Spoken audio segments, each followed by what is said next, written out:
who is in the room is who needs to be in the room. So good evening, everybody, and welcome to a joint seminar. We're very lucky today to have Dr. Camila Vergara with us, and I'll give a little bit of her background. But just to say that this is a co-hosted event between the South African Research Chair in Inequality, Law and Social Justice, and the Mandela Institute, a center in the School of the Law at the University of Witwatersrand. And then my organization, my name is Thokozile Madonko, my center, I should say, the Southern Center for Inequality Studies, based at Wits University. And today's topic is People, Not Profits, on Systemic Corruption, Human Rights, and Institutional Innovation. And as I was preparing for today's seminar, and just a few house rules, because we're doing this as not a formal webinar, you will be able to unmute and mute. So if you can just keep an eye on your microphones for us while the speakers are speaking, but it does mean that we can have a freer conversation this evening. And then please use the chat function for any questions, any resources, any readings that you would like to share this evening, or topics that you would like us to follow up on in future seminars and webinars. We would be interested. So if you feel comfortable to, please do use the chat function, and we will be monitoring it this evening. Just to note that this webinar is being recorded and will be made available afterwards. So please do note that it is being recorded. So in preparation for this evening, I myself have been having a back and forth around how to talk about the upcoming budgets. We will be having our budget day, Camila, for your information next week, Wednesday. And so there's a lot of discussion about what should be in it and what it should look like for dealing with inequality and dealing with the issues we're having around load shedding and energy security, environmental issues, and so forth. And I wrote a piece, and one of the comments on the draft of the piece was that I don't mention corruption. And it was very interesting because in my head, I feel it is a red herring. But then in preparation for today, I went back and had a look at our corruption index. South Africa ranks 75th out of 180 countries. So we're considered one of the serious cases. We're reeling under the weight of both apartheid state corruption, that we still have some fantastic researchers doing investigations around the nature and form and function of corruption that took place under apartheid that has flowed through into our current state. But we've also had to deal with what is now termed or coined the last 9 years, under the Zuma administration around state capture. But at the same time, because your title provokes us to think about a little bit around people, not profits, we also see that South Africa is considered one of the top 4 emitters of illicit financial flows. So we are losing enormous amounts of resources every year, both in terms of public corruption, but private corruption as well. And this is in the form of illicit financial flows, base erosion, profit shifting. And one statistic that I read said that sub-Saharan Africa is losing around $1 trillion a year to this. And in South Africa, it was around $500 billion. In terms of the nature and state of our economy, in terms of what we're losing. And so your talk this evening, really, I'm curious, and many I'm sure on today are curious to really hear about the inner workings of systemic corruption as a process of oligarchization of power and the need to establish new institutions to guarantee human rights to the most oppressed in our societies. Because we understand the impacts here in South Africa and in the region more broadly around the nature and form of inequality that we are dealing with. But we're also very interested to hear you draw from the innovations proposed in the 2022 draft constitution for Chile, as well as from proposals in the history of ideas. So I get to introduce you. So that was a little bit of a provocation to begin the session as we think about systemic corruption, human rights, and institutional innovation. So for those of you that don't know, Dr. Camila Vergara is a critical legal theorist, historian, and journalist from Chile, writing on the relation between inequality, corruption, and the law, and how to institutionally empower common people to resist oppression from the powerful few. She is a Marie Sklodowska-Curie Fellow at the University of Cambridge, a Fellow of the Royal Society for Arts, and the author of Systemic Corruption, Constitutional Ideas for an Anti-Oligarchic Republic, Princeton University Press. In addition to her academic articles on corruption, populism, and constitutionalism, she writes opinion pieces for magazines such as Jacobin, Boston Review, New Left Review, Sidecar, and Political. She's also an activist for deliberative democracy, collaborating with grassroots organizations in Chile, Mexico, Colombia, the United States, and the United Kingdom, and we hope to add South Africa. So welcome, and over to you. Thank you so much, Toko, for inviting me to give this talk and for this generous presentation and for the good wishes of creating a connection in the global South, right? So in this talk, I want to hone in systemic corruption, but take it, analyze it, just take a sliver of what can we do, because it's a big, topic. And I have chosen the point of entry of human rights, because as a constitutional theorist, I have studied South Africa as one of the transformative constitutional, frameworks, which is one of the only ones in the world which has, some of the rights that are very important, such as the right to housing. And we have seen that even though it is very transformative, the real realization of rights, the materialization of rights have been very slow, even if we're generous about it. Sometimes it's just flat, right? And what happens with other places in which the constitutions do not have human rights? And how is this related to corruption?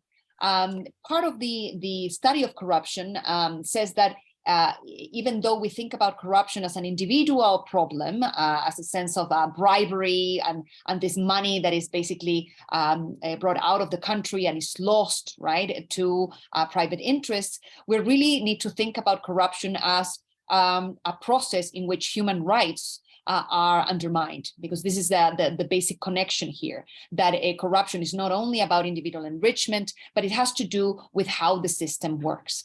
So I have brought a presentation that basically combines a more kind of intellectual approach to corruption, but that is geared toward understanding the issue at hand in a more holistic manner. First, I want to just show the map. South Africa is not alone in terms of the corruption. 2/3 of the countries around the world are below the kind of 50% mark instead of when we talk about corruption. It is very difficult, first of all, to measure corruption. Because how do we measure it? There are different systemic systems of law.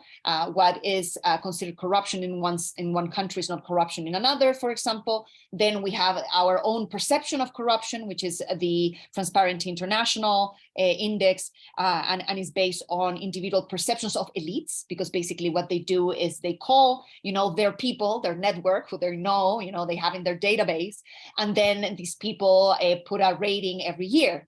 And these people are not the common people, are actually the elites, the academics, the politicians, the bureaucrats, okay?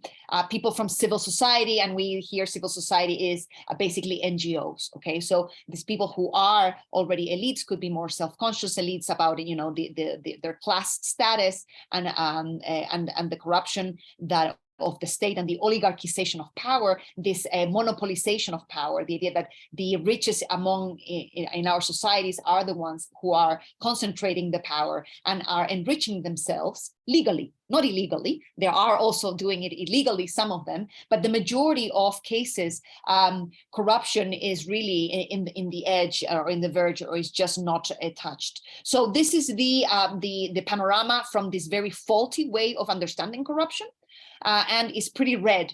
Okay, the reddest, the most corrupt. And of course, we see the United States and parts of Europe as a kind of light.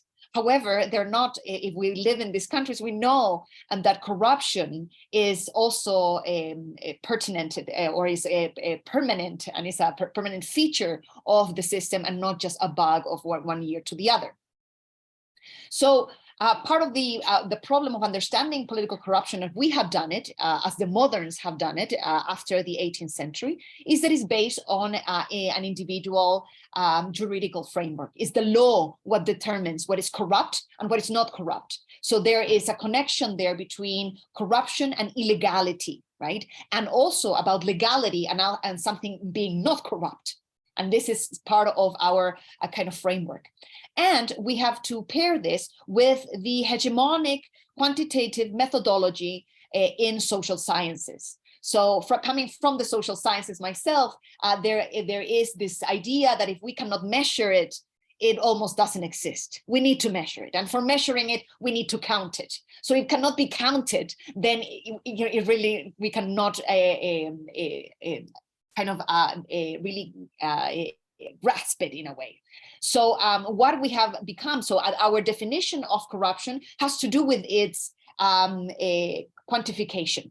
So the classical definition is that this are illegal actions by individual people, yeah, that are basically concerning public officials who receives bribery, engage in fraud, or appoint, their family members. This is what we understand as corrupt, and that is what is in our law, right? That all these actions of individual enrichment based on the public money and contracts, this is what is illegal and therefore corrupt.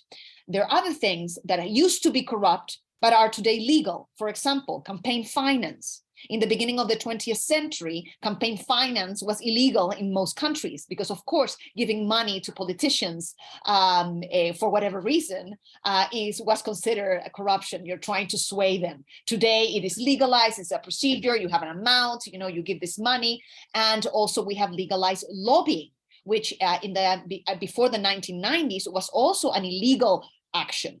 You have influence in these public officials by these people who are kind of the middlemen between the people that want the influence and the officials.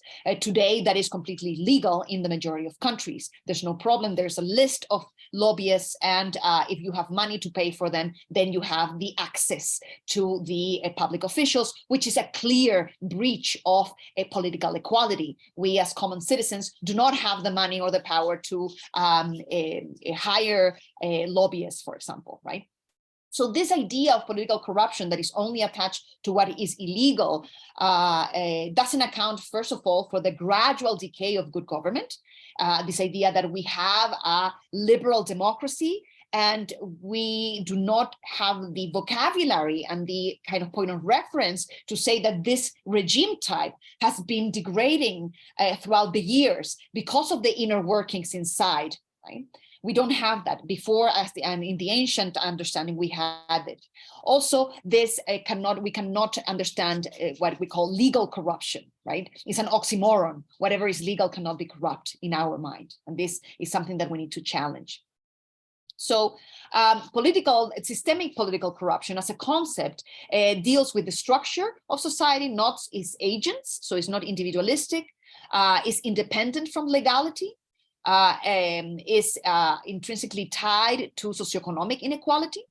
And I understand it as a slow moving process of oligarchization that leads and ends up leading to regime change. So from a social democracy in which, there is relative equality and the law serves the majority, we have progressed or digressed or just moved toward a more oligarchic regime in which the law serves better systematically the powerful few, and is at the detriment of the majority. Okay, so the laws really are benefiting the most powerful in society, and they're doing it systematically, and this benefit is exponential. So a little bit of the ancient understanding. I assume that most of us have read Plato on the laws, and basically he understands this corruption as a kind of a gradual process of decay that is based on the regime type, which is based on a specific principle, and this principle becomes to degrade, and one regime type kind of drops into another until we have from the Callipolis, which is basically the regime that is run by the philosopher kings, right? The aristocrats who are very knowledgeable. Then they degrade into a timocracy, which is the regime of the soldiers and the honor. Then that degrades into oligarchy, which is that regime defined by wealth. And then that degrades furthermore into democracy. Of course, we need to understand that Plato was no democrat. He was in favor of the oligarchic coup that put Sulla in power, the dictator in Athens. And so for him, democracy, even though was based on the equal principle of liberty and political power, this was for him very corrupt because people didn't know their place. Basically, the people have no place dictating law, have no place giving their opinion. They're there to obey the law, not to create it. So therefore, that creates disorder, and we end up in anarchy. So if we think about the degradation of a regime, we can think about it as similar to the second law of thermodynamics, in which the energy within a closed system it begins to degrade the outer limits until that organ or that specific object or space, it is completely changed because of the porosity or the erosion of the borders. So if we think about a regime type being a kind of a very ideal pure regime type as being a cube of ice, it ends up melting and becomes water. So it becomes something else. Is really the same, but in a different form, right? And we need to account for that because we don't have that. We just have liberal democracy, full stop. Then we have another understanding of corruption and the regime types that comes from Aristotle. For him, there's no pure regimes. For him, is always a combination of things, combinations of different principles. So for him, corruption is more the imbalance of the principles within the same regime. So if you have a principle that is overgrown, or a part of society that has overgrown and has too much power, then the regime starts to mutate into something else. Okay, this is how he perceives it. So for him, they are this taxonomy of regimes. You have monarchy, which is the good ruler, the good king that rules for the common good, that degrades into tyranny, which is for his own family or for himself. Then you have the few, the aristocracy, which is the regime of honor, that degrades into oligarchy, which is the benefiting only of the few and not of the common good. And for him, there was no really ideal type in terms of like popular government. Democracy was for him, again, he was no democrat, an inherently corrupt regime type in which the people basically dominate and oppress the rest of the groups in society. So for him, the ideal regime is a regime that is a combination of the worst regime types, oligarchy and democracy. So the few governing for their own good and the many governing for their own good in a regime that basically combines. So in this way, what he called politeia, which supposedly is the regime that inspires liberal democracy, is based on the idea of wealth inequality. There's no equality of wealth here. There's no kind of touching of private property. It just allows it to be and to continue as unequal as before. But there is equal sharing government in terms of the few and the many. And that is critical. The middle class is the majority in the country, and or the city state, and this majority is property owning. Okay, and this is very different from what we have now. We have progressed or digressed. So liberal democracy, we can think about too as a regime type that combines liberal rights and combines with the will of the majority with the government of the few, supposedly for the good of the many, because we elect the best among us in order to rule for the common good. This is the ideal liberal democracy. And this regime with these two kind of like the few and the many in terms of like their wills and how to serve the common good, it gets into an imbalance when the oligarchic part, the few, start governing for their own good or the good of their class, and we have oligarchic democracy. And on the other, which is a reaction to that, is a populist democracy, understood as left populist democracy, in which the majority who are dispossessed basically gain the upper hand and impose their will. Okay, and we have these two different types as two different corrupt forms of liberal democracy. Okay, so the concept of systemic corruption as a slow-moving process, and in the social sciences we see that any slow-moving process cannot be captured by quantitative methodology outright. We need to rethink the way we approach it.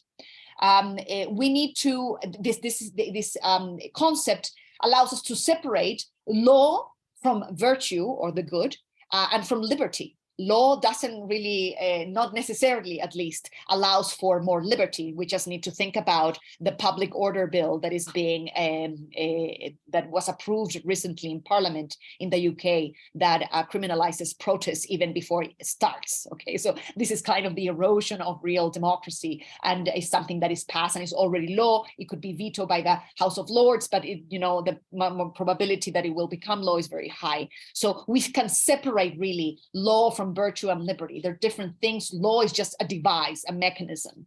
And corruption is really different from something good, something illegal, right? So we have this idea that something that is legal can be corrupt at the same time. So this opens up, the space, and we are not bound to the juridical framework. Then we need to think not of corruption in terms of their inputs or the intention of the agents, which is now basically we try to put people in jail. We cannot put the system in jail, right? So our understanding is geared toward the inputs. Who did what and what are the actions? We are not concerned of the output. We're never concerned of the results of corruption. Transparency International says it undermines human rights, but that's it in a way. There's no other analysis. So we, I think, need to think about systemic corruption as, if we think about it as an oligarchization of power, we need to think about the outputs. So we need to think about the indexes that are already out there. So we have the inequality index, the wealth inequality, the income inequality. We have the ratio between labor and capital. We have a degree of private ownership of land. We have so many other indexes that are socioeconomic that could reveal the outputs of the system. Because if our system consistently benefits the powerful few and does nothing to bring more equality in terms of how the law is applied and the rights are enjoyed, then we need to think about that system as an oligarchic system, a system that produces or reproduces oligarchy instead of allowing for deepening of democracy. Doesn't matter what the law says. Then we move away from the bad apples approach, from this the nexus between the private and the public. So this bad, public officials, we just need to get rid of them. And if we put all these bad apples in jail, we'll be fine, right? If we rotate people in government, that would be, come the solution. This is not the case. In all countries, the rotation in government does nothing for the kind of oligarchization of power that is just ongoing in society. So we need to think about the structure, the law, the procedures, the mechanisms, the institutions, and how they really work for the benefit of whom, okay? And then this idea of systemic corruption also allows it to move away from the action. So again, the bribery or something that you stole, right? Something that is you actively do, and also put our lens to what is not being done. Because the beauty of law, in a way, if we think about it in an oligarchic manner, is that it preserves what is already exists. So basically, our laws are there not to change the world, but to enforce the world, if you will. So the majority of things that happen because of inaction, because of negligence. We allow the current system to go on and reproduce instead of doing something else. But we are not going to call that negligence corruption, because it doesn't make more sense, because it is an action that can be put in jail, basically, and a person that does something. But we cannot put in jail someone that didn't do anything, right? But this is how the system reproduces. So, and we also can think about ideologies that today are like neutral, quote unquote, like neoliberalism, that is one among many, but it's an ideology that teaches some procedures and some policies and allows for their realization and their enactment. And the result of this ideologies is more inequality, okay? It could be more economic growth, as it happened in Chile, inequality shock in terms of neoliberalism, privatization, and all these things that allowed for a rapid economic growth, but also for the increased concentration of this growth in few hands. So we can see that neoliberalism, we can see it as a corrupt ideology or a corrupting ideology.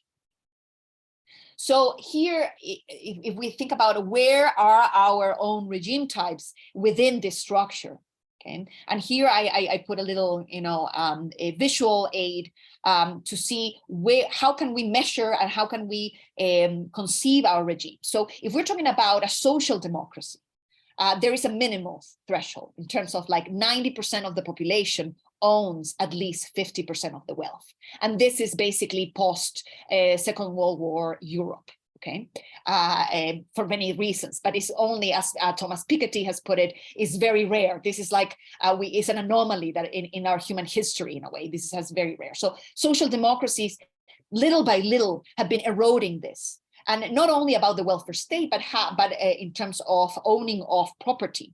So from social democracy, we can corrupt in a way into a liberal democracy in which fewer of between 50 and 25% of the wealth is owned by 90% of the population. And then we can conceive as an oligarchic democracy, a form of government that is elected by the people, free and fair elections, everything, is fine. However, the output of the system is very, very unequal. Less than 25% of the wealth is owned by 90% of the people. This is very, very unequal.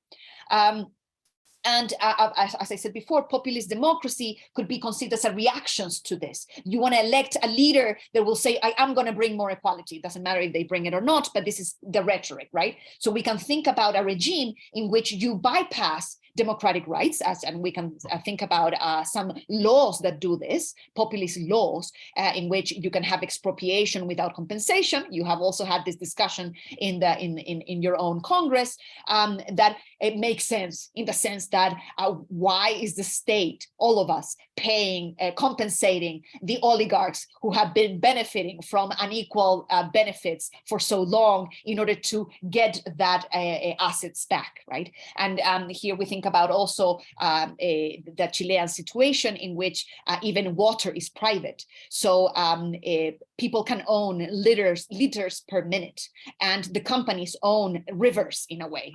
So if you want to declare water as a human right, you would need to expropriate these water rights and pay the companies, the transnationals, for their water rights in order to give water to the people. And water is just a natural resource. So this is, we cannot be bound to compensate and abide by property rights that have, and property law that has been written by elites, but have been written by transnationals and benefit them, right? And this is, if not, you cannot really assure that right. And all of these regimes can really go into what I call totalitarian democracy or illiberal governments, in which individual rights, not only property rights, which are not we need to separate between human rights and the property contracts, right? The contracts that are the securing of oligarchic wealth that are transgressed. So any of this could really go into totalitarian democracy if there's a crisis. Okay. And of course, what I didn't say is that in liberal democracies and as well as oligarchic democracies, we only have formal rights. The state, it really doesn't have the capacity to enforce, and we can talk a little bit about this. So let's look at South Africa. Is South Africa an oligarchic democracy according to this? Of course it is. 90% of the population owns less than 15% of the wealth. This is enormous degree of inequality, even if it's a little bit better than before. But this is really, if we're going to describe that kind of democracy, is really an oligarchic democracy in which that system works to at least preserve that kind of inequality and doesn't do anything about it. Or not much. And when we talk about, human rights, and as I said before, South Africa is, one of the most important cases of transformative constitutionalism, and the space that is open when you have socioeconomic rights in the constitution, right? And how this can help actually redress this inequality. However, we have, and here the right to housing is contained in these 2 articles, as you well know. Even though there's positive and negative rights in the constitution, the wording is very weak. Because here you say that the article says everyone has the right to have access to adequate housing. So the right is not to housing, but to the adequate access. And this opens, all this interpretation of what is first adequate and what is really access. You really have to be able to have a loan to buy it, even if you don't have the money to buy it. What is the role of the state here? So here the state has needs to have the reasonable measures, right? And then again, the judges are there to decide what is reasonable and what is unreasonable. And this reasonableness is predicated on the available resources. So there's no demand on the state to go and look for more resources. For example, with a wealth tax, right? If you don't have the resources to adequately realize a right, then it is not a right at all, right? It's a privilege, right? So this progressive realization of the access to housing is predicated on the availability of resources. And this is a really problematic, and because basically the executive has the monopoly over the budget. So what is really happening on the ground, more than in the legality, is that 12% of South Africans live in informal or inadequate housing. There's more than 2,700 informal settlements with no running water, no electricity, really no sanitation. More than 17% is in Johannesburg of residents are in this situation. And also in the rural areas, if we see go into the property rights area, 32%, almost a third of South Africans live in rural areas. However, 70% of the land is owned by less than 10% of the people. Of course, the majority of them white, which comes from what Toko was saying, this kind of like leaching of, the apartheid era into the democratic area very seamlessly, and we cannot do much about it. And after 3 decades of transformative constitutionalism, we end up with less than 10% of, the land being transferred. And this kind of like active endeavor of the state to realize this right to housing, especially in the rural areas, which entails the tenancy of land, then is very meager, right? So I invite you to think about human rights not only as a way to materialize dignity and in a normative perspective, but also as an anti-oligarchic juridical device, as a way to bring inequality down through the forcing of the realization of rights. So why it is like this? Is it because there's a misspelling, commodification of basic rights, basic needs, basically instead of just putting in the market, the state just takes away and allows for the realization.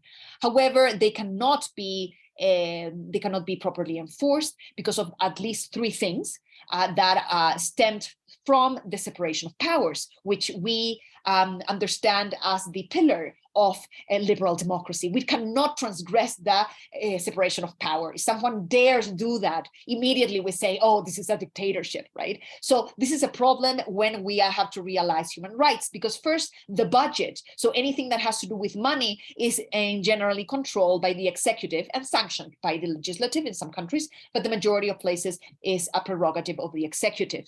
And because of this, and if of any public official that is basically controlling the budget, the elections cycles that are every 2 or 4 years that are there to allow for less corruption. This is the argument. We for more rotation in office, then we will have less corruption. This allows for the deterrence of long-term investment, because nobody wants to invest all the budget into something that is going to be yielding results in an electoral cycle 10 years down the line, right? So this short-termism is also part of the problem and is enmeshed with our understanding of corruption, of an individual understanding of corruption. And finally, we have this idea of adequacy, or what is the right, right? Because in the majority of constitutions, the right to housing is just the right to housing. There's no understanding what housing is, what is adequate, what is the minimal conditions in a way. It is just the elite who have a house, right? Who have a dwelling, who have property, who are defining what is adequate to for the people, but the people do not speak. There is no way, as it is understood, that the people themselves, the people who do not have housing, can define what what their basic necessities are. There's no way. There's always a top-down, and it's defined like this. And it's always unreasonable to invest amounts of money into providing adequate, rights for the most vulnerable. This is the sad story of our representative governments.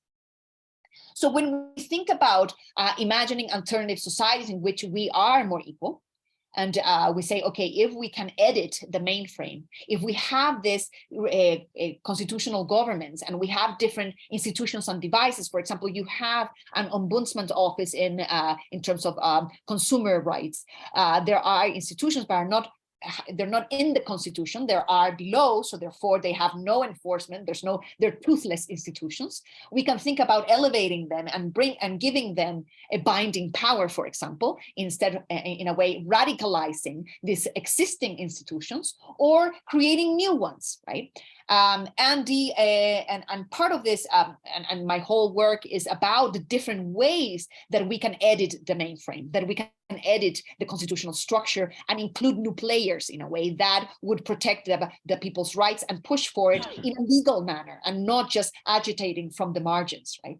So the basic understanding is that we need to move away from the idea of people being political consumers, that we are sold political platforms and we just put our votes when we are supposedly more benefited, or we just abstain from the game if we think that it's just not worth it, and really foster political agents, people that can define their own rights and fight for them, and not just only delegate to others, to experts, this task. And for this, I bring this kind of resources from the ancient world.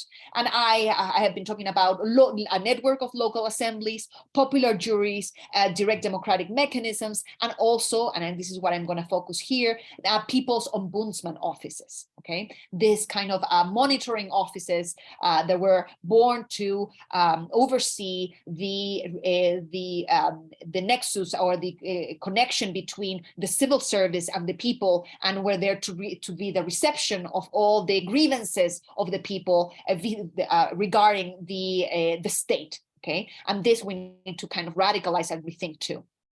So for that, I bring a couple of resources from the past, other offices that are similar to these ombudsman offices, and we can think about, we can learn about them in order to think about how to edit our own institutions. This is kind of the idea. So in Rome, in the Roman Republic, which is one of the first popular governments in history with Athenian democracy, we had the tribunate office. And this tribunate office were composed of 10 delegate officials that were elected by the people themselves, by the commoners, who were assembled in their own assemblies, different from the nobles. They had some authority that it was basically based on the elites promising to respect the rules, right, to respect them, and they were dependent on the people basically agitating behind them, because they were just these solo people, these tribunes that had to stand against the nobles. And here the important thing that it has three functions. First of all, the obstruction of political acts, so we can think about a veto power to stop bills or stop public policies that are foreseen to be that contribute to oligarchization, to oppress the people or to forward or reproduce oligarchy. Second, to protect the plebeians, the commons, from abuse from the most powerful. We can think about corporations today that give basic services in our neoliberal systems, right? And also to declare law that is passed from the bottom, right? So there were the assemblies of the people, and at the beginning in the Roman Republic, the people passed legislation for themselves. They were bound by their own rules. But then after 287 before Christ, this law was binding for everyone. This is very kind of revolutionary part of our history that we have forgotten. So basically, the people could legislate by imperative mandate, and this imperative mandate was given to the tribunes, and the tribunes were going against the nobles or saying, this is what the people want. They were like their representatives without being able to just do whatever they want. They were just, in a way, speaking the resolutions already passed. Then we had another office that is interesting, that also resonating in the modern era, which is the censors in Rome, right? And the censors were doing the census, which means redrawing and measuring, not only citizenship, but also property, right? Very important. People will be declaring their property, and they would put in classes, and property and power were related. So very, very powerful office. There were also superintendents of public works. They were always monitoring the big contracts, right? Like you can say the controller office today. And also they had an anti-corruption function. First of all, they could initiate punishment for individuals for tax evasion. They could kind of basically be a court, a corruption court, if you will. Or not a court, but the initiation of the process, right? Not only the public defender.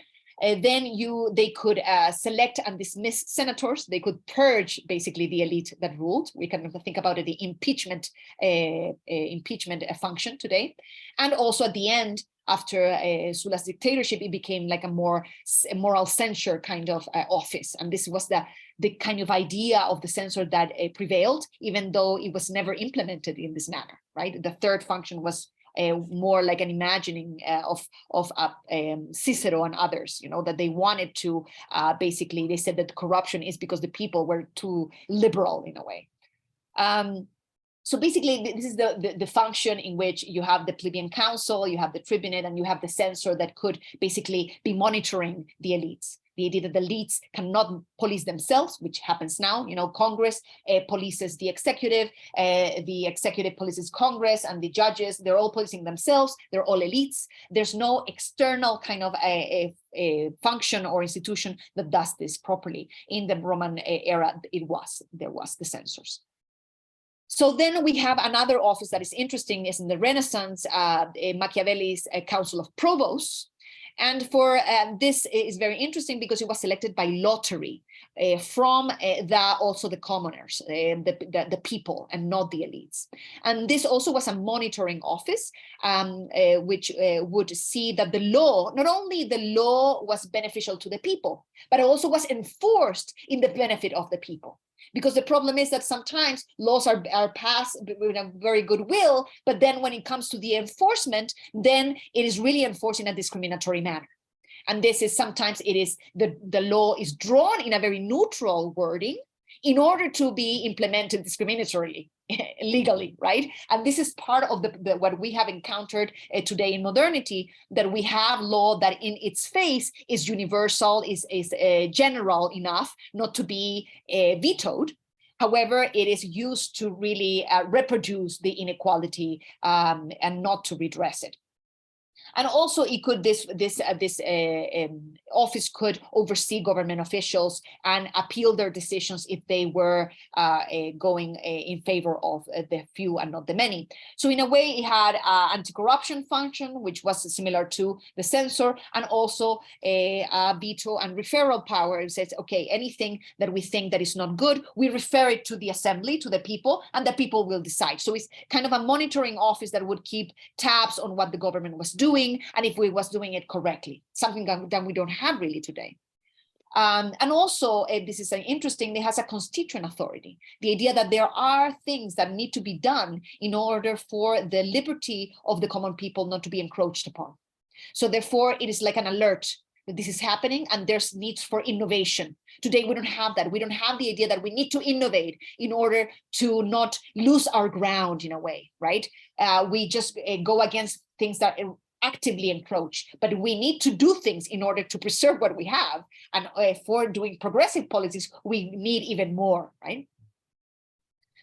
Then we have actually what this was all, the Machiavelli's was never implemented. Now we pass to something that actually was implemented, what was the office of the censors in the US Constitution.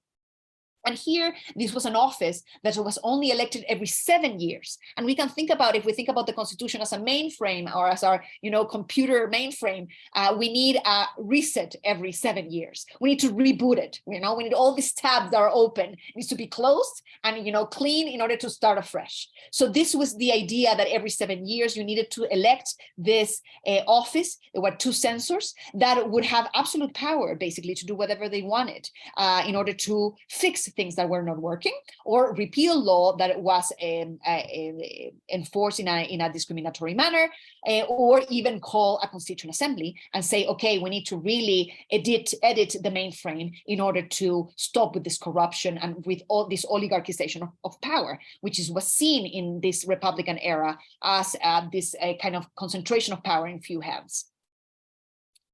So this US Constitution censors had an anti-corruption function.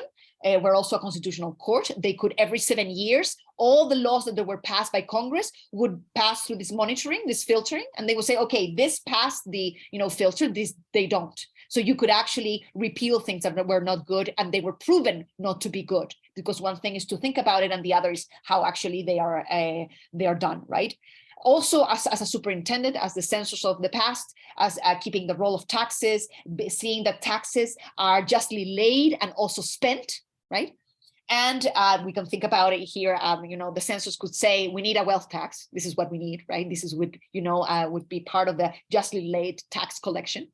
And also they could call a constituent assembly and had a refounding function, which is pretty remarkable because in our constitutions, they're written in a manner that cannot be changed, or it's so difficult to change it that nobody changes. So our ideal constitution is a constitution that is preserved as much as possible.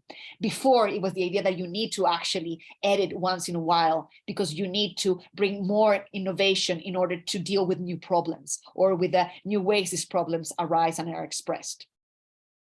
And finally, we have the other side of the Atlantic in France, Condorcet, who was the president of the Constitutional Committee in the National Assembly, who actually penned the 1793 Constitution.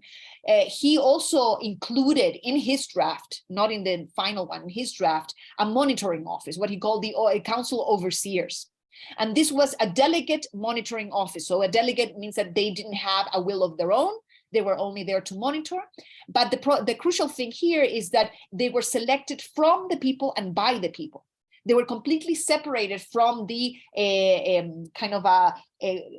quotas and kind of power struggles of representative government. And also there was a rotational mechanism to avoid corruption. So even if you have lottery and you have selected by the people, you need to have rotation as well because people could be bribed, right? So in order to avoid that, you need to have this rotation in office. So his citizenship, his constitution looked a little bit like this. And this is something that we can talk, but it is not completely related, is the network of primary assemblies. For him, people needed to be citizens in the place that they live.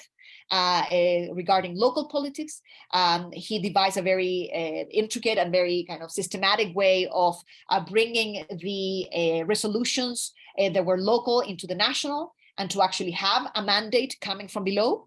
And this Council of Overseers would be in between the people and the elected officials that would run the country. So you would have this monitoring function.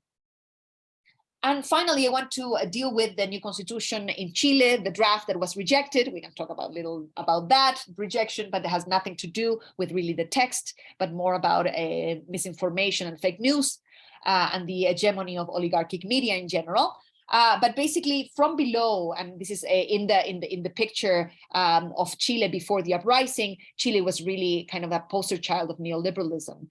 It was one of the cleanliest countries in the world, number 21, right? It was super clean, but I am from Chile, I can tell you it's super corrupt. Corruption is everywhere in the news. It was not really measured in any manner.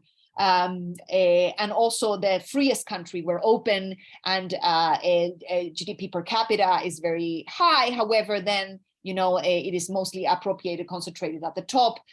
So it's very unequal, if similar to South Africa. So from below, the people demanded many different things, but they wanted a change of constitution. So here is the picture of, similar to South Africa, which is 90% of the population owns less than 20% of the wealth. So therefore, it's also an oligarchic democracy in which the system works for the few, not the many. So in October 18th, 2019, started this popular uprising, and there was a cycle of contention that was from before that crystallized in this uprising. And what was in the streets was really the fight for socioeconomic rights. Education, healthcare, pensions, housing, transport, you name it. Everything in Chile is private. Water is private. Everything is private. So therefore, the demands on the street were basically about socioeconomic rights. Here we have a picture of an older lady who was protesting because of the price of drugs, right, or prescription drugs, and she has a necklace of them. And how that basically leaves you in poverty, because there's healthcare is not a right only if you can afford it at the end, right? So this all crystallized into we need a new constitution. We cannot just edit the mainframe one by one. We actually need to change the whole thing, right? And people demanded a constituent assembly and demanded rights specifically. So the language of rights was used from below in order to radicalize the system, supposedly. And then it was, we can talk about, the politics behind it, but basically the process was quickly controlled by elites, and who didn't allow to pass many of the more material changes, such as, for example, the nationalization of the mining industry, which is around 60% of our GDP, which is today is in 70% of it is in the hands of transnationals. Because when you think about all these socioeconomic rights, how are you going to pay for them, right? So therefore, you can have a laundry list of socioeconomic rights, but you have no money to pay for them. They're only in paper. So one of the things that did pass to the draft was a new upgraded Ombudsman office. And part of the history of the Ombudsman, it started in Sweden, and it did have a binding power. It could initiate law, could prosecute, and this was copied in other countries without the binding power, just recommending and writing reports. This is what Ombudsman offices do all around the world, and they spread very quickly to constitutions. All of the countries in the Americas have Ombudsman offices, in South America, except for Chile and Uruguay. Uruguay is one of the most equal countries in the continent, so they really don't need this Ombudsman office. They have an institute that doesn't have a constitutional rank. Chile doesn't have anything, right? And so this idea is that they immediately, and learning from South Africa and learning from Colombia and Brazil and other places in which human rights have been codified but not really materialized, this People's Ombudsman, the Defensoría del Pueblo, the People's Defender, was put forward. And here I highlight 4 innovations that come from this.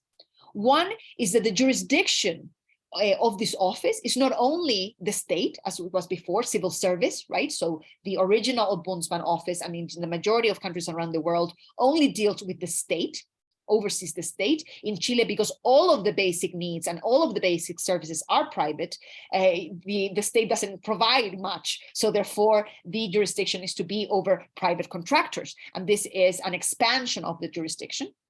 Second of all, it would recommend laws to remedy the systematic human rights abuses. So it would record patterns of abuse and then initiate law, recommend the initiation of law. And then the interesting thing about how it is selected, because the majority of these offices are either selected by the president, who puts forward a name, okay, and then Congress by a supermajority says yes or no, right? Or as another way, but basically it's a separation of power kind of selection. And how it happens throughout the years is at the beginning is a very a good person, in a way, a person that is a defender of human rights, but by the end is only a partisan person. Basically, it is the person that is less radical, or is like less hated by everyone, or it is just a trade, right? Horse trading. So it is really neutralized in this manner. So learning from that experience, the people that wrote this article, they suggested that the legislature, so Congress, would select, but only from a short list of 3 people that were pre-selected by human rights organizations on the ground. So the idea was to have human rights defender institutes and organizations in civil society, and those people would put forward 3 names. So already 3 people that would be close to the movements in a way. And then the Congress would select 1. So they could not really select a partisan person. So they would detached from partisan considerations. And this is something that people need to think about when select the selection procedures, that we need to kind of move away from, the partisan selection.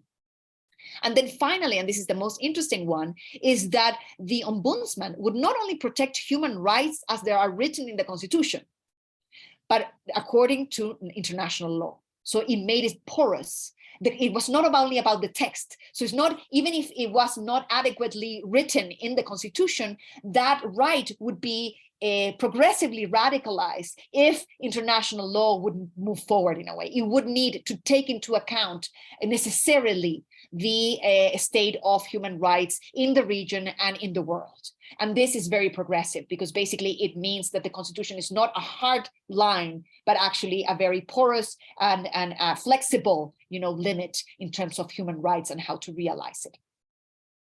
So I am finishing with this. And when we think about imagining plebeian institutions, and when I think about plebeian institutions in which the common people are empowered, I think about 2 institutions at least, or 2 sets of institutions. One that has to do with educating and empowering the people from below. So having, as Condorcet suggested, a network of local assemblies, basically people organizing in the local neighborhood and deliberating and making decisions. And those decisions are not very consequential in the sense that it's just one vote, in a way collective. But if you add it on, then it could actually amount to a mandate, local, regional, and then national, right? It can be done today with the technology of aggregation of different, and we can talk about how it is done. But basically, you need to have not only the delegation of someone, a defender of the people that will defend rights, but people need to be aware of their own rights, and they need to sound the alarm from below. Because rights are being violated in our personal space, in a way, where we live, not out there, in a way. So it is in the front lines where we live, in our lived experience, where these alarms need to be sound and where the innovation needs to come from. Okay, so we can give many powers to local assemblies, but only in the aggregate. And this needs to be paired with a neutral institution, like the People's Ombudsman, that basically is there to enforce rights. So, and in this enforcement has constitutional power, and that is binding. It could force basically law into being initiated, and it has to pass a law. In a way, Congress needs to edit whatever, but it needs to be passed. Or this way of initiating law would force public policy as well. So it will kind of like break this separation of powers with this neutral institution that actually can impose certain guidance into both the legislative and the executive branches. And also it could act as an anti-corruption institution, which could be the recipient of grievances and could initiate the prosecution and also initiate impeachment procedures. Today, the problem with impeachment procedures is also a partisan issue. And we had, Trump in the United States, who was impeached twice, but because it is the Senate which renders a final verdict, then, and the Republicans had majority in Congress, then of course the impeachment didn't go through.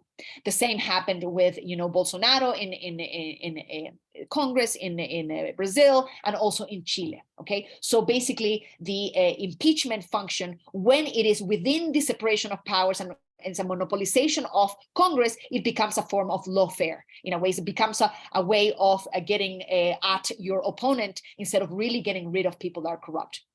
And also initiating law in order to innovate and redress patterns of human rights violations.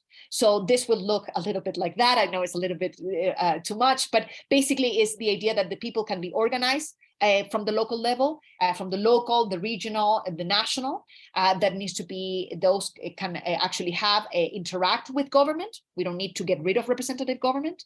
Representative government is what it is, we need to actually control it. And we can have two types of control, one that comes from below and the other that comes from a more neutral institution that can also be selected by the social civil society, as in Chile, or could be selected by lot. Because lottery and rotation is really a mechanism that allows for a people's jury in a way. And there are much written about this in terms of the people's wisdom in the big numbers. Large numbers of people can actually render verdict very easily and close to kind of like what is a good verdict when are correctly instructed. So we can think about the people themselves being the members in these institutions in order to put checks on the constitutional government or representative governments. Today, representative governments have no check. We just wish for the best and weather the worst, right? So this is basically the presentation. Thank you very much. And I'm happy to answer any questions on this or Chile or inequality or whatever you have. So thank you. Thank you so much. I've got so much to say, but fortunately, I'm just the moderator. So I have the pleasure to hand over before we go into Q&A, that just some kind of initial responses from Professor Sklodowska-Curie, who's one of our co-hosts, the director of the Mandela Institute. And then we'll also be hearing from Professor Kathy Albertine from the NRF, South African Research Chair in Equality, Law and Social Justice. So if I could ask Prof. Curie, if you would like to give your initial feedback. Okay, thank you. Thanks, Camila, for that fascinating presentation. I have read, I think it's the first chapter of the book that I was able to access, but not the rest of it. And so your observations about an anti-oligarchic constitution, I'm hearing for your proposals for an anti-oligarch constitution, I'm hearing for the first time. So two observations in support of your analysis that I think speaks directly to the immediate questions preoccupying, I think, not only South Africans, but perhaps people living in other constitutional democracies. And then two questions which are broadly sympathetic, but they are critical in the sense that they do invite a response, perhaps from you.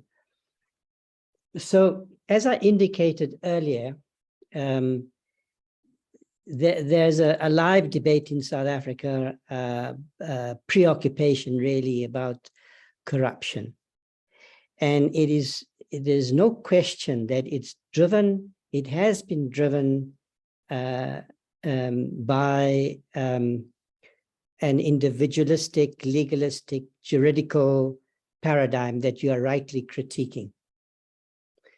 For South Africans who are on this, who are participating in this discussion, just think about how much the discussion is focused on the criminal justice cluster, on orange overalls and so forth. It's the way the public discourse is being framed. Even the thinking about this new anti-corruption agency, there's been some proposals by the Zondo Commission, are framed within that paradigm. And what we need is to increase investigation, prosecution of individual acts of criminal corruption. So this idea of systemic corruption adds something critically important. What we understand by criminal corruption, I think we're going to have to flesh out in what I think should now be a shift in the public discourse. I noticed that David Lewis is also on participating. Just to say to David that we have introduced this notion as a council about systemic corruption, but it's really what we mean by systemic corruption is patterns of corruption, not so much in the way that Camila has framed the systemic corruption as a product of, as embedded in the way our constitutional, notionally democratic institutions actually function, which then invites a broader conversation about what the remedies are and so forth of corruption, as distinct from simple investigation and prosecution, which may well still be important. So there's that first question, important distinction between the juridical paradigm and this idea of systemic corruption. The second is that Camila is directly locating her analysis of corruption in the decay in her analysis of the reasons for the decay in contemporary democratic institutions, linking specifically her notion of corruption, of systemic corruption, back to Machiavelli, the connection between corruption and inequality, which takes us into a conversation about the socioeconomic structure of liberal democracies. Now, just think about how explosive that notion is, in a sense, in this in the context of the South African debate, which has been driven by this very limited, very narrow conception of what constitutes corruption. And so what Camila is doing, I think, what is very important is to reshape this debate, which is a global debate about the reasons for the decay of constitutional democracies, or let's call them liberal democracies, because a day doesn't pass when we don't read another lament from those who take an uncritical position of liberal democracy plus capitalism, or liberal democracy plus free markets. Another lament about the emergence of right-wing populism, authoritarian populism. But with respect to that emerging genre of analysis, it's completely incapable of explaining this pattern of degeneration, of decay across liberal democracies, whether we talk about the global north or the global south. So that's what I think is even more important in the conversation that Camila is opening up for us to have. It's a conversation about the conditions for a functioning constitutional democracy, the material conditions for a functioning liberal democracy, which takes us back to old debates, if you like, from the left, left discourses which have been sort of displaced over the last 30 years. Now, the two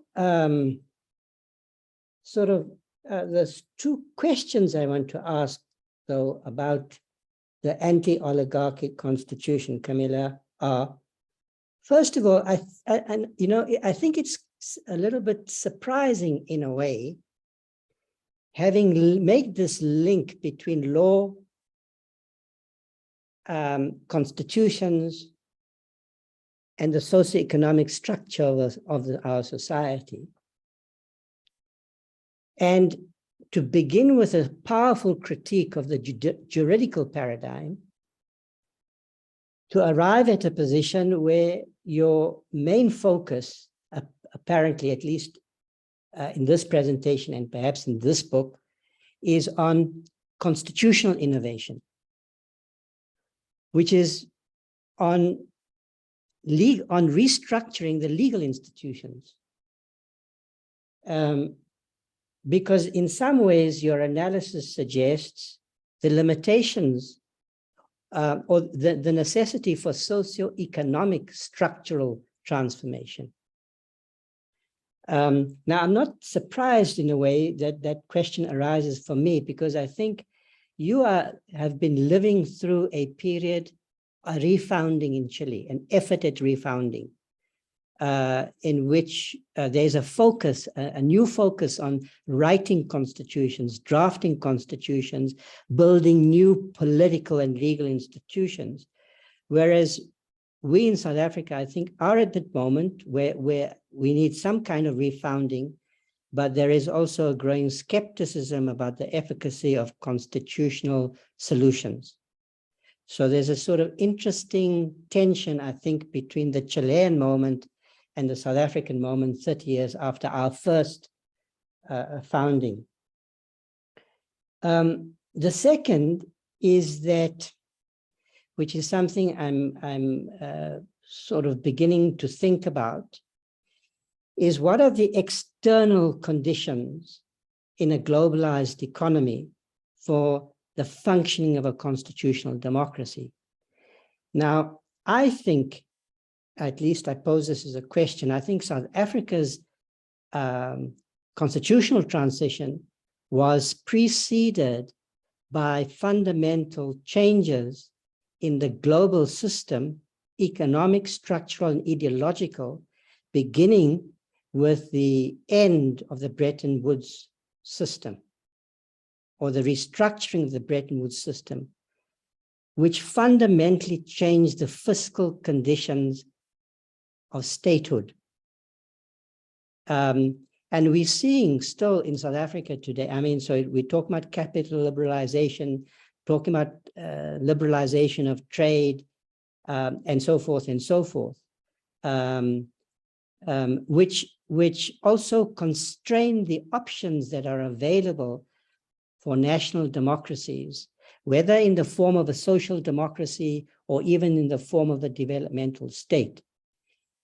So, I mean, it's not something that's part of the South African or the South African debate to date, I think, but this economic transition that goes back, I think, to the 70s then, it starts in the 70s, and which provided the context for South Africa's first experiment with a non-racial democracy based on a universalized franchise, took place under new globalized conditions for democratic functioning. And so my question is, I suppose, is it not, I mean, your analysis assumes that democracies can function as national democracies and remedy the problems that are created by the neoliberal globalized order. So there's a question there, but I'm sort of I'm very sympathetic, you know, to your basic inclination, which is to open up a debate. It's much broader than the South African one that's currently taking place, about constitutional design, about the need for innovation and so forth. So even in that respect, I think it has a lot to offer South Africans who are interested in a new beginning. Thank you so much, Prof. If you're happy, Camila, we'll take Kathy and maybe one or two questions from the group. So, Prof. Alberton, over to you. Sorry, I said Kathy. Thanks so much. No, it's fine. I'm Kathy. As I promised, I'm going to be very, very short. So I just want to start with, I completely agree with Feroz around, I mean, firstly, it's fabulous. And I think that your approach is incredibly fresh and opens all kinds of new avenues for particularly local debates, but obviously also global debates. But I was also struck by your ambivalence around rights and constitutionalism, that rights on the one hand is a bad thing, and you use South Africa as an example, but also it seems to be almost the way out. And I wondered if some of that was due to the fact that rights are contested, and part of what you're looking for with rights is to invest them with different forms of power, right? So with power of the marginalized, the working classes, the people who are excluded, which gives you some kind of thrust, I suppose, in your argument that rights might have some kind of traction. But in the end, listening to you, I couldn't help feeling that ultimately what is required, I think, and even then I'm not sure it would work, is a fundamental shift away from elite power towards more community and grassroots forms of power, right? That's essentially, I think, what you are arguing. You're saying that you talk a lot about forms of direct democracy. You talk about forms in which the people, and I don't mean that in a generic sense, obviously it's the people are very different, but that from below there's more input into policy. And what you're looking at is you're looking at how that happens. And I think that's a really interesting set of questions. And I end with one question is, I've always been fascinated by Bolivia, which seemed to be a really interesting shift from a neoliberal situation of low economic growth and American gas companies, and I've no doubt loads of corruption. In fact, I think corruption actually generated the shift towards quite a fundamental transfer of power towards indigenous groups and peasant farmers under Morales, and a range of forms of direct democracy. And I just wondered what the study is on corruption in Bolivia, whether that fundamental shift in power, and I don't know a country that's had such a fundamental shift, because even South Africa was almost from elite to elite. That doesn't seem to have been, whether there are any lessons to be learned from that country around the kind of arguments that you're making. Thank you so much, Prof. Is there anybody in the yes, hand up already? David, please go ahead. It's this. Thanks, Toko. You know, this is a question kind of as much to the South African participants as it is to Camila, but I was struck by when she spoke about the ombuds people, whether we don't have that network of ombuds people in the Chapter 9 institutions. I don't know how familiar you are, Camila, with our constitutional design, but we have this family of, and they're characterized as institutions that support democracy, that are effectively ombuds people. And you know, one of those organizations has binding powers as decided by the Constitutional Court. I know that the parameters of that are difficult to define. And I wonder what everybody's assessment is of them as performing the role that Camila suggested they might perform. But what is missing is the other side of the equation from below. And I'm not sure what would protect those from the ravages of political corruption that the National Assembly has been subjected to. You know, in fact, you know, I suppose our governance from below is our local government, but it doesn't obviously have jurisdiction over political rights and economic rights. But it's the most corrupted form of government, and I'm not sure why your solution is a solution. I mean, you know, like most of us on the left, I really admired your analysis. And then when I got your solution in an interview you did with I think a journal in the United States, I thought, God, you know, the solution sounds so idealistic, so pie in the sky. How's it ever going to be realized? And so that was the one thing I wanted to say. And the second thing that I wanted to say is that you seem to dismiss the possibility of the extension of social democracy. It sort of runs into the ground at some stage, but I'm not sure if that's so. And if, you know, if one could advance a very narrow conception of social democracy, you know, where tax rates in the United States now are sort of in the mid 20%. In the New Deal, they reached 90%. And so is not a more worthwhile and realizable fight, a fight for higher taxes and better governance over the expenditure of those taxes than in the sort of revolutionary transformation of the system of government with government from below, which I would love to think is possible, but it doesn't seem to be realizable in any time frame that would allow me to see it at any rate. So I just wondered about that. Thank you. Thanks, David. Is there anybody else who would like to ask a question? You can just put your hand up. Otherwise, I'll hand over to Camila. Yes. Okay, thank you. So this is a great, so many things to say. So first of all, thank you for the generous review or comments of the work, and for the critical assessment as well. So one thing that I wanted to say, that I always say in this kind of talks that I try to pitch my idea, is that we don't need a democratic index. We need an oligarchic index, because our democracies are also oligarchic, that we need to say, how oligarchic is your democracy? And we have all the actual measurement of that.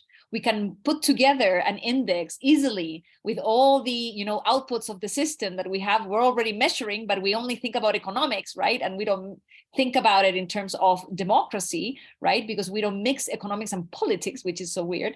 But actually, we need that. And this is something that we're going to talk about, the socioeconomic structure of liberal democracy, and we need to problematize. We need to really see how oligarchy it is, and kind of put it in the open and really politicize inequality, which is seen as a neutral thing, as something that is an outcome that, you know, nobody can control. And I think we need to go back to that. So in terms of why choose, if I'm so critical of law and constitutions, why choose that as a solution? So I am critical of the way we understand law today as something that measures, that basically is the referent of good, and that is not the case. So the use of Machiavelli is that Machiavelli sees law as just a weapon, basically a tool, right? That could be used by the few or by the many. To basically rebalance the scales, right? But we think about, as from Montesquieu on, you know, that is law is made in the correct way, and is the majorities, and we all fair elections, law is good because it came out of this, you know, machinery of procedures and checks and balances, so therefore law is good. And we need to not think in that way, because many laws are very oppressive, right? So even if I'm skeptical of, you know, procedural solutions, I would say, more formal solutions, I think I want to bring the materiality and kind of real power into the analysis. So for me, it's about creating or establishing new counterpower institutions, that their power is based not on the procedures or in existing institutions, but on the on social power, basically on the people themselves, or in some way connecting them to the ground. Right? And here the crucial thing is that today, the institutions that are there to protect our rights are the courts. And the courts are manned by judges who are part of the elites, you know, this is a de facto thing. They are part of the 20% wealthiest people in the country in general, or even more. And they are the ones defining if something is oppressive or not. and the people have no say on what is oppressive. And of course, it's very easy to say, yeah, the right to housing is just shelter. You have, a roof over your head, and that is the minimal condition you're paid for. No, you cannot really. You need to kind of get that the definition of the right outside of the experts and in the institutions that are bound by separation of powers and all this the intricacies of the system, and you get an institution that comes from outside. So for me, this analysis of the censors and the tribunes, these institutions that were not really bound by the system, they were in the system as a whole, but they were not bound by the representative government inner workings. They were a little bit outside, and that could actually be a counterpower. But for that, they need to be connected to the people.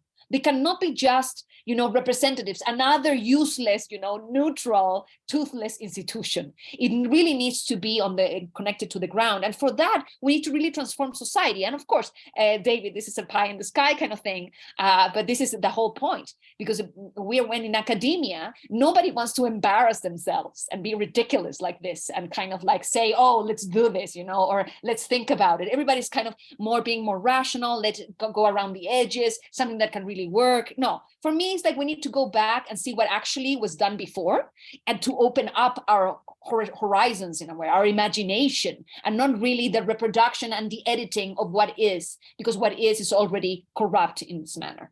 And I think also bringing things that are too foreign are not going to work, in the sense that they're not going to be passed. We need to be sneaky. And here I'm with Machiavelli. You cannot just destroy the institutions that serve already the powerful few, because the powerful few are just like, we'll protect them with all that they got, basically. So Machiavelli says, just let have their institutions, and basically debase them. And by creating another institution that is people-based, that will be competing with it, basically. And in the years, the oligarchic institution will just be a carcass, basically a shell, and you debase it in this manner. But if you go frontal and you try to, go against representative government, you're going to spend all your political capital doing that instead of creating new institutions. So if we think about what is the new society that we want, we need to create that germ, that small institution that will allow for that change from the ground up. So therefore, I am for kind of institutions that look very similar to what we have, but are actually connected to the ground, so they can actually do some serious transformation, that they are not owed to the powers that are, basically, that there could be just people saying, okay, yes, this is what we consider oppressive, or this is what is minimal for housing, not what you say, what we say. And this is, we act as a constitutional court in this way. It is not the judges that have a monopoly of what the right to housing is adequate or not. It is actually the people themselves defining and pushing the boundaries. We need an institution that comes and kind of push the boundaries of what is already acceptable, right? So in that way, it is easier to sneak in this kind of institution than to really raise to the ground the other, right? But I am all for, and coming from a very assembly-based kind of a field work and experience, that we really need to have the people changing from consumers to agents, and that the only way to do it is to actually be educated, and not educated theoretically, but actually educated in the doing of politics. And this is something so foreign to us, because in the 18th century, all the thinkers wanted us to be liberated from politics. We need to be free from politics, and therefore we are burden ourselves and give this power to representative government so we can live our consumerism lives, right? And in peace.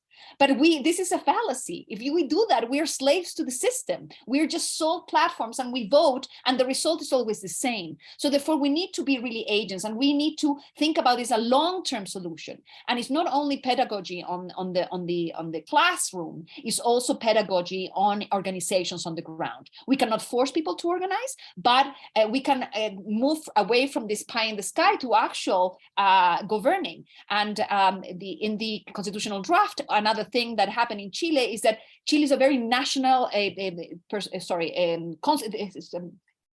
national concentrated driven, kind of government. It's all from the capital. And basically there's all migration going to the capital. Even if we're 4,000 kilometers long, everything is decided in the middle.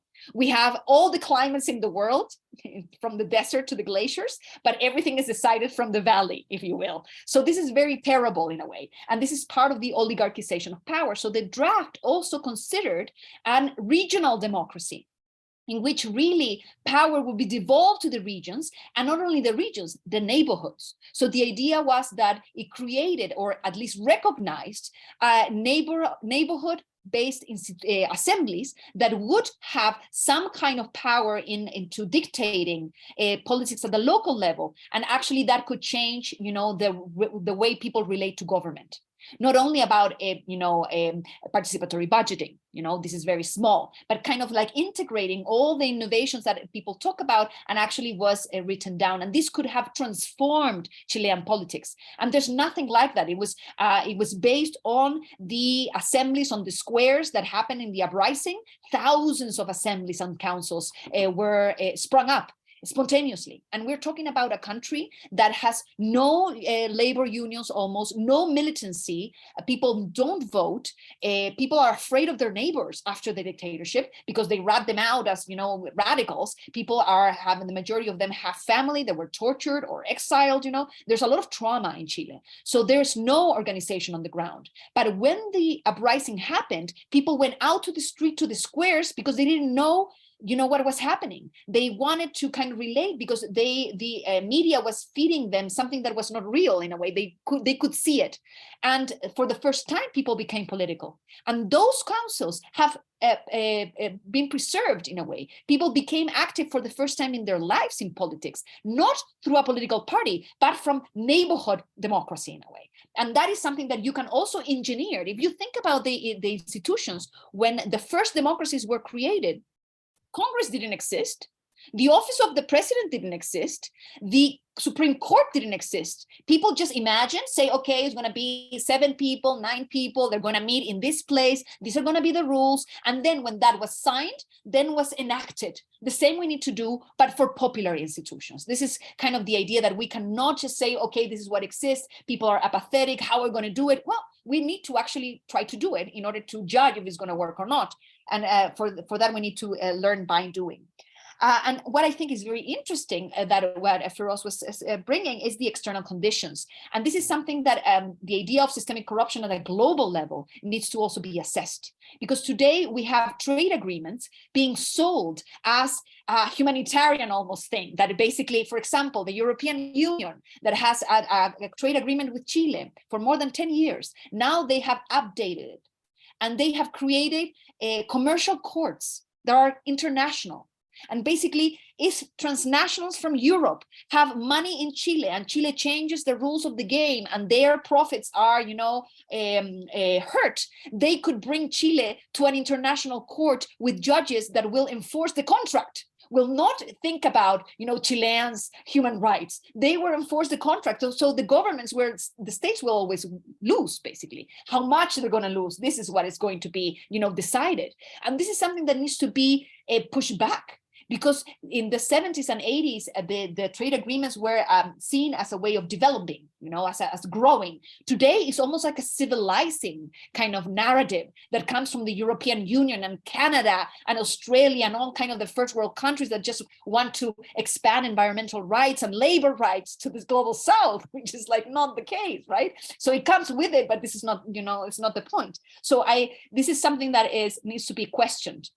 And of course, need to be pushed back. But we need a narrative, and we need to understand what we're pushing back against. It's not only neoliberalism, it's because it has this direct impact on the human rights and how the states are able to realize those rights.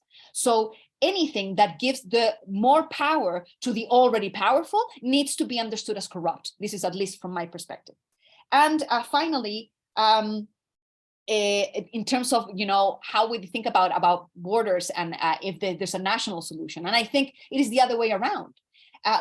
Today oppression and extractivism is global, and I work with many organizations in Mexico and Colombia and Chile, and they're all in the same boat in the sense, for example, they're water defendants. So defenders that go against the transnational that comes and they suck all the water from their streams and then they bottle it, right? So the struggle is the same. They're not connected. So therefore, this movement for people's empowerment cannot know borders. It only knows oppression in a way. And it has to be this kind of the escalation of, or the escalating of institutions at a global level, that people need to be able to unite across borders. And here the indigenous rights are a crucial avenue to do this, because many of these indigenous communities live in many different jurisdictions, and they fight and they protect their land, which also goes across borders. And yes, and Bolivia, very fast. Bolivia, yes, there has been is really incredible that example, because it actually has transformed the way wealth is accumulated. However, in terms of like there has nationalization of gas and nationalization of water and all these other things that work really changed the country. However, if you see how the Bolivian process started, the water wars in Cochabamba, if you see the control of the community over their water rights has not changed, not even a little bit. So basically what the gain of the community was, and that the Evo Morales government gave to the communities that started all of this, was to give them seats in the board of the company that decides about the management of water. And they only gave them minority seats. So there were 7 seats, they gave 3 seats to the communities. So never had the power to override. And that was it. That was the only gain. So basically it's the government who controls the board in a way. So it's always very partisan and kind of like comes into another form of corruption, which is clientelism. That is also very pernicious, not only for, you know, the equality, but also because of the empowerment of people, because people start being partisan instead of being really political agents. Thank you. Sure. Thank you so much. And thank you to everyone for your patience. I know we've run over a little bit of time, but it was needed.